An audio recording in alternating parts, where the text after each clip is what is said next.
우리를 보고 파수꾼이라고 말씀하셨습니다.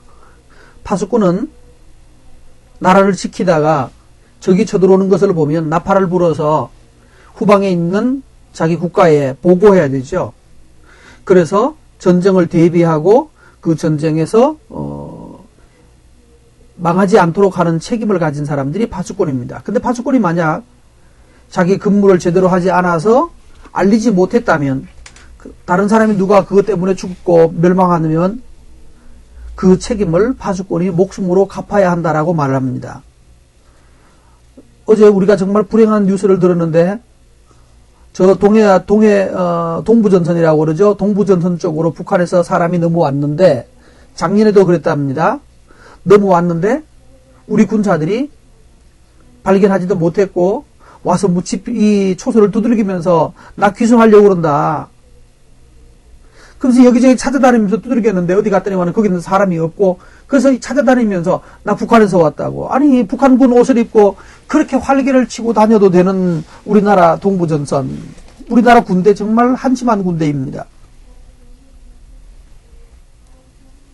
이런 기가 막힌 군대, 이런 장교들, 이런 병사들이 있는 나라 얼마나 해이해졌는지 여러분 우리나라를 좀 걱정할 수 있어야 됩니다. 민주화 그러다가 북한을 향하여서 적을 지키는 것이 아니라 적으로부터 나라를 지키는 것이 아니라 우리나라 쪽에서 북한으로 넘어가는 사람 없을까 해서 남한 쪽으로 총부리를 놓고 남한 쪽으로 지키고 있다라고. 이런 나라가 도대체 어떤 세상에 이런 군대가 있어요? 바로 나라가 제대로 서려면 국가 이 근본이 바로 서야 되는데 이렇게 허접한 나라가 되어 있습니다. 동일하게 우리나라가 이렇게 허접한 나라, 허접한 군대가 되어 있는데 동일하게 교회가 이 세상에 대해서 똑같단 말이에요. 교회가 세상에 대해서 이것은 죄다. 너희들 그렇게 하면 멸망한다라고 외치지 못하고 우리 쪽에 있는 잘못을 감추려고 시시하고 있는 거예요. 하기야 교회가 그 말을 할 자격이 없죠.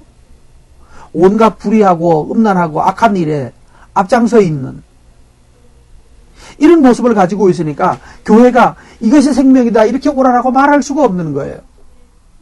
오늘 여러분 우리는 이 세상에 대하여서 하나님의 의를 나타내 보여야 되는 하나님의 교회로서 여러분이 목사로서 교회에서 사역을 하든지 또 평신도로서 집사님이나 장로님이나 이런 모습으로 이 세상에서 사역을 하든지 여러분이 사역하는 자리에서 우리는 그리스도인으로서 파수꾼의 역할을 해야 합니다.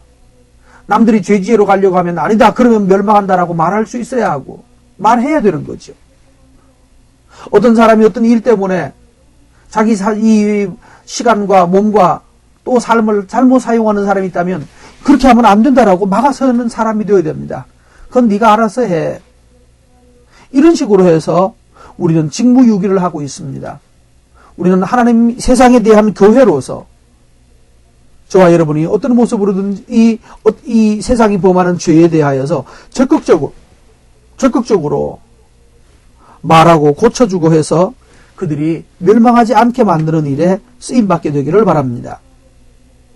두 번째로는 10절 말씀부터 해보면 어떤 죽을 만한 죄인, 어떤 죄를 지었던 죄인이든지 그 죄인이 죽는 것을 하나님은 기뻐하지 않는다라고 11절에 말씀하셨습니다. 죽을 만한 죄인이라도 그 죽을 죄인이 죄로 말미암아 죽는 것을 기뻐하지 않고 돌이켜 살기를 하나님이 원하신다라고 말씀합니다. 그러면서 우리의 삶이 중요한 주제를 말씀해주고 있어요. 지난날 아무리 무슨 착하게 살고 멋있게 살고 아름답게 살고 세상을 해치지 않고 좋은 일을 하면서 살았다 할지라도 지금 주와 동행하지 않고 지금 하나님의 말씀에 따라서 의를 행하지 않는다면 그 옛날 잘했던 것이 그를 구원하지 못한다라고 말합니다. 반대로 과거에 어떤 잘못을 하고 어떤 죄를 지었다 할지라도 돌이켜서 하나님 앞에 살면 그 사람은 죽지 않는다라고 선언하고 있어요. 그러므로 우리가 중요한 것은 구원의 확신이 있다 없다가 중요하지 않다라고 여러 번 말씀드립니다. 구원의 확신보다 더 중요한 것은 정말로 구원받았고 내가 구원 생명을 얻은 사람이라면 지금 생명 안에 살고 있는지 보라는 거예요. 지금 생명 안에 살고 있지 못하다면 그 구원의 확신이나 구원을 예수님을 영접했다는 그 사실이 우리를 구원하는 것이 아닙니다. 구원의 확신이 없어도 괜찮아요. 지금 주와 함께 동행하고 있다면 구원의 확신이 있든지 없든지 그 사람은 구원받는 것이고 그 사람은 장래는 잘 될 거예요. 다시 한번 성경을 보십시오.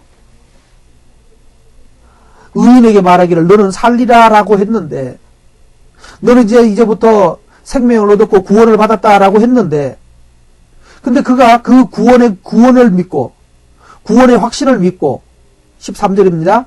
그가 그 공의를 스스로 믿고 죄악을 행하면 여기 믿음이라는 말 중요한 거예요. 우리가 예수님을 믿는 것이지 내가 구원의 확신을 가졌다 안 가졌다 그걸 믿는 것이 아닙니다. 내가 예수님 안에 있으면 예수님이 나를 지켜주는 거예요. 난 구원의 확신이 없어도 예수님이 지켜주기 때문에 그래서 예수님을 믿는 거죠. 믿는 것은 주관적으로 내가 갖는 믿음이 아닙니다. 예수님을 따르고 순종하면 예수님이 우리를 살게 하시고 은혜 입게 하십니다. 그리고 여기 표현을 주의하십시오. 13절에 스스로 내가 구원의 확신을 내가 스스로 믿고 죄악을 행하면 그 모든 의로운 행위가 하나도 기억되지 않을 것이래. 과거에 아무리 잘했던 모든 그 어떤 것들 하나님 기억하지 않으신단 말입니다. 반대로 과거에 어떤 잘못을 했다 할지라도 이제 그 죄에서 돌이켜 의를 행하면 하나님이 그 사람의 과거를 기억하지 않는다라고 말씀하셨습니다. 그러므로 여러분 한 가지 기억하십시오. 16절 말씀해 보면 모든 죄가 아무리 죄인이었을지라도 지금 돌이켜서 주님과 동행하면 돌이켜서 의를 행하면 회개하는 방법을 말합니다. 하나는 돌이키는 것이고 두 번째로는 의를 행하는 것입니다. 그렇게 표현하고 있죠. 그래서 돌이키고 그 다음에 의를 행하면 정의와 공의를 행한다는 표현 의를 행하면 그 사람 망하지 않습니다. 회개는 그것입니다. 돌이키는 것과 그 다음에 의를 행하는 것입니다. 한국 사람들은 회개를 주로 마음으로 하고 입술로 합니다. 그리고 몸은 안 따라갑니다. 회개는 그래서 저는 이렇게 표현하고 싶어요. 회개는 마음으로 하는 것도 아니고 입으로 하는 것도 아니고 손발로 하는 것이다.